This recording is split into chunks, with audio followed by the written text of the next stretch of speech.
Keir Starmer has been getting a lot of stick lately, as he comes out in interviews and says outlandish things. Then, of course, the internet clips it up and reacts. In an interview today, he has moaned at reporters stating he doesn't get enough holidays, and this has not been received well by the British public, considering the state he has left the place in. In today's video, we will discuss this, whilst also going over all of the latest news from up and down the country. But first, hit the like and subscribe button and join our fast-growing community.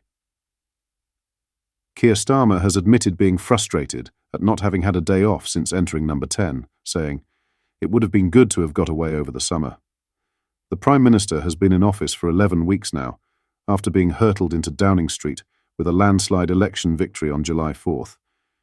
In the weeks since then, Labour has been eager to show it has a packed agenda for government, cutting the size of the summer recess break, in which MPs are away from Westminster, and making a series of early policy announcements including axing universal winter fuel payments. And amid riots across the UK following the deaths of 3 girls in Southport, the government acted quickly in a bid to show it had a hold of the situation.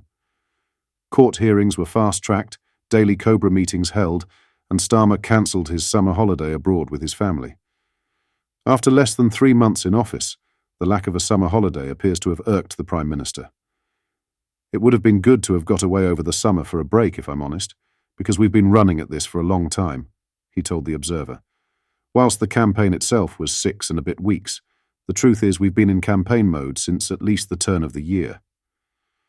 "I haven't had a day off since Rishi stood out there in the rain without his umbrella. I also know that this is not a good thing. Everybody, including politicians, needs to get away from time to have holidays."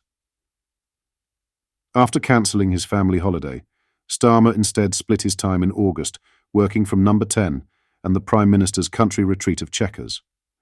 During the general election campaign, the Conservatives attempted to paint Starmer as a man who could not be trusted to put in the hours necessary to lead the country. A week out from the election, the Tories claimed the Labour leader would not work beyond 6 p.m. on a Friday evening.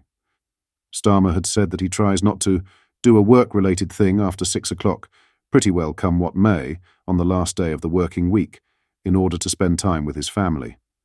Energy Secretary Claire Coutinho criticised the Labour leader at the time as unrealistic, adding, "I also think it's a bit odd, because they're also saying they want to make people in the NHS work overtime and at weekends. So I think to do that on one hand, and on the other hand say that you're not going to work past 6 p.m. is a bit tin-eared." Starmer responded to the claims during the election campaign as hysterical.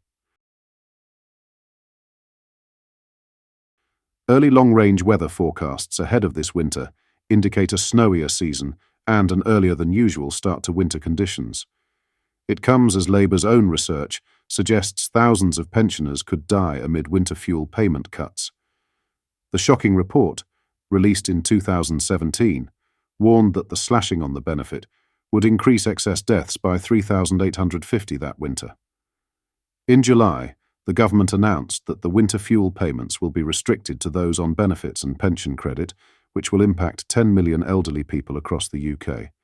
However, going forward, older Britons will now need to be in receipt of means-tested payments from the Department for Work and Pensions, DWP, such as pension credit, to qualify for the payment. Newly published weather forecasts indicate colder than average temperatures, particularly during the core winter months of December to February, according to Real Weather. In their preliminary winter forecast, meteorologists say October to December could be more settled, while January may be more changeable. The forecast reads, "Current expectations for UK winter 2024/2025 are that we'll see blocking high pressure dominate at times, with an increase in colder spells. Northeasterly and easterly occurrences will be more frequent than previous UK winters. Wet and windy conditions could also be more frequent as high-pressure systems, typically associated with the climate phenomenon La Niña, may push the jet stream further north. During La Niña events, the winds intensify, driving more warm water toward Asia. Meanwhile, along the west coast of the Americas, upwelling rises, bringing cold, nutrient-rich water to the surface.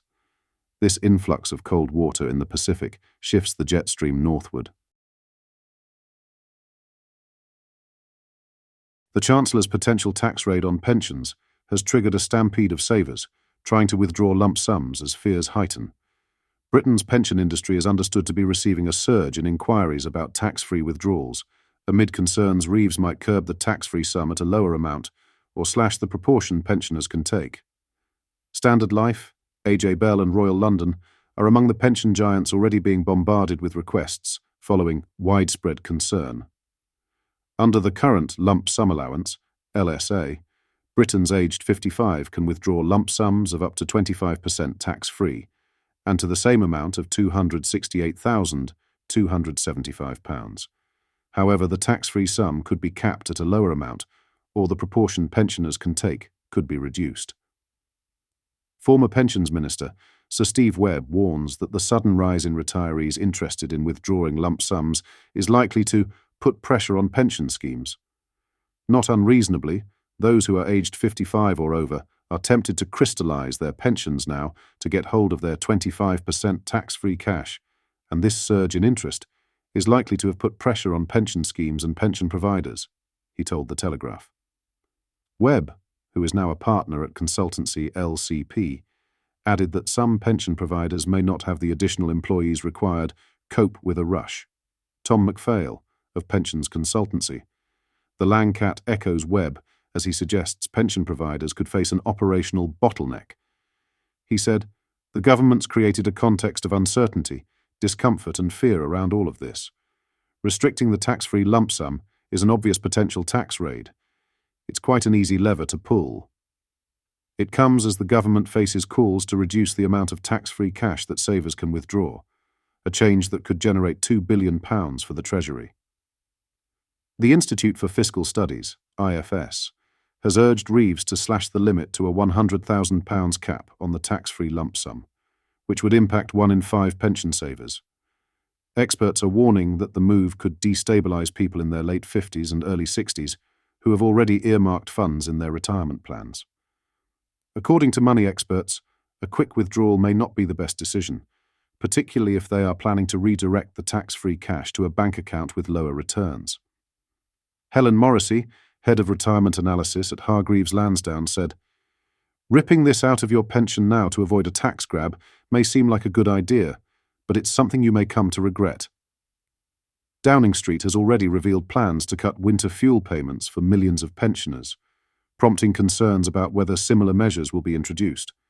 A Treasury spokesperson said, "We do not comment on speculation around tax changes outside of fiscal events."